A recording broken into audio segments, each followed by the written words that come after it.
So I think this stuff is so exciting, and I'm not into all of this because people that live in America, we don't have this royalty stuff that goes on. But then with all the research I've done into King James the First and his history, and again, if I could meet anybody in history besides Jesus, it would be King James the First. I'd have so many questions for him. But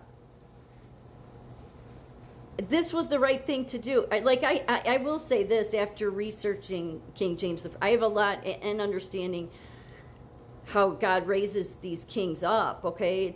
It's important not to just, like here, we don't think much of it. But God does still raise them up.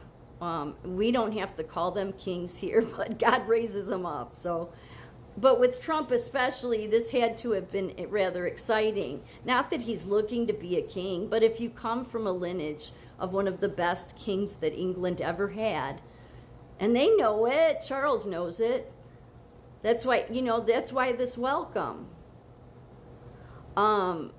Then this had to have been exciting for Trump. And I would think, the carriage and just all of that.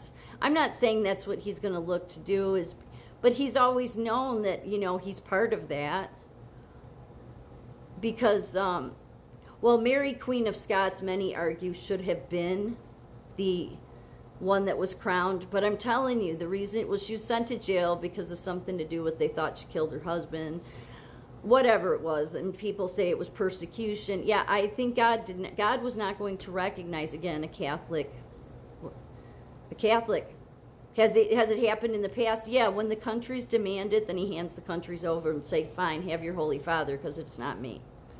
You can't have both, because God is the Holy Father. So when you take your loyalties to the Vatican, when you're a king, I mean, especially, that's what's most important, and you do it, then God doesn't recognize it. So he kept it in the lineage, but she went to jail, and so it went to her son, who was baptized Catholic but was raised by Protestant parents, or Presbyterian, one of the two.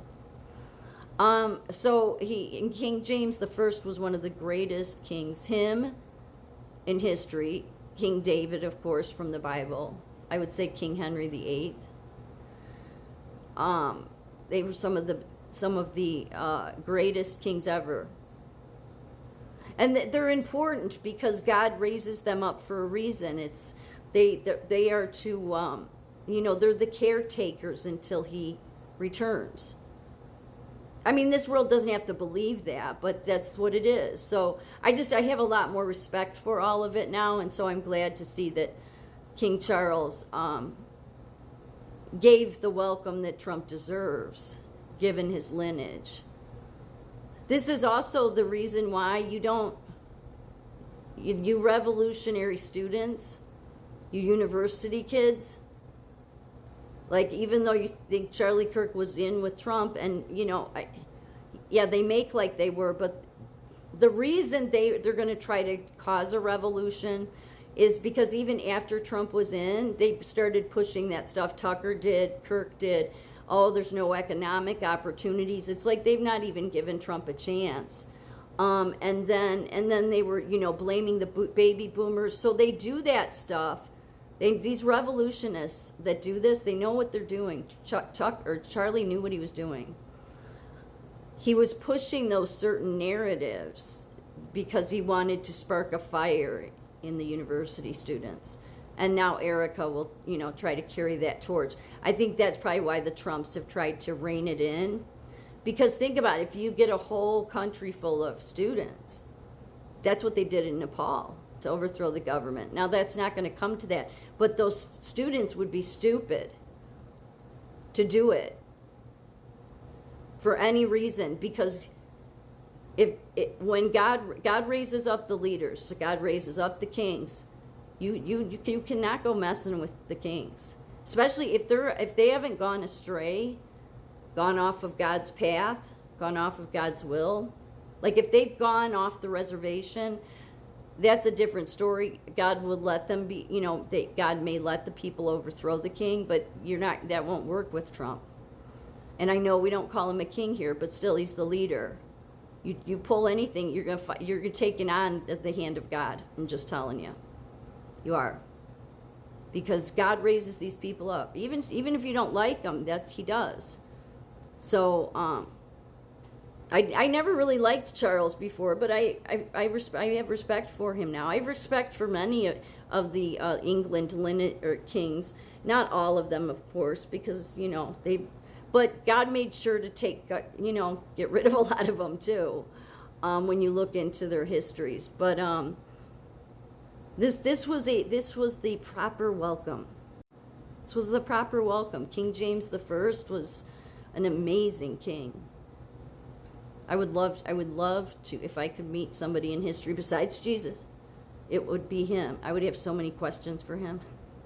I would have so many questions for King James the First. I want to know this, I want to know that, I want to know he's a fascinating king. You want to know something else?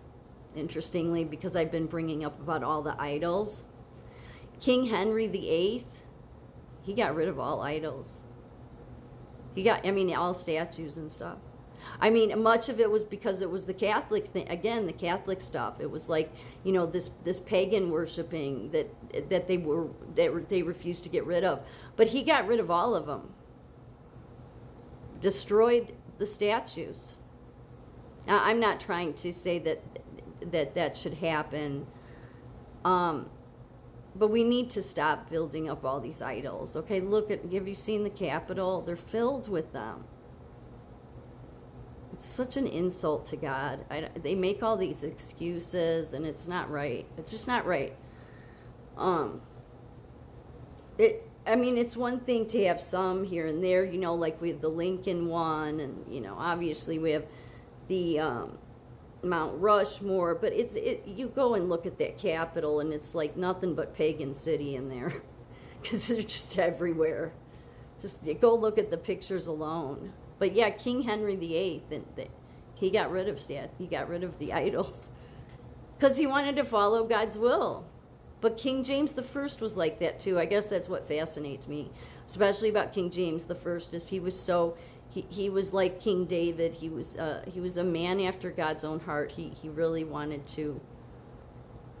He was really trying to follow God. So that means a lot to me. So that's why he fascinates me, because I think many of these kings get in these roles, and they probably take all that for granted, that God's placed them in the highest of positions, that they're the caretakers until he returns, and God wants to lead them and help them. But many of them probably, they just do whatever they want and don't take, the honors of the royalty honors that comes with that. That you've been placed in a position that most never will be. And, so like to take it for granted, but a lot of them do. A lot of them just, but the ones that don't, they're the ones that stand out as the most known kings in history, and King James the First was one of them. Yeah, out of all of them, he would probably be my favorite. Not that I know all of them, but because they all, at least the ones I just mentioned, they all have their own unique things that they stand for. But King James the First, I think, was probably the most trying to do God's will. So this was the right thing to do. Yeah, you should welcome Trump like a king. Even though we don't see him as a king, well, he is a king.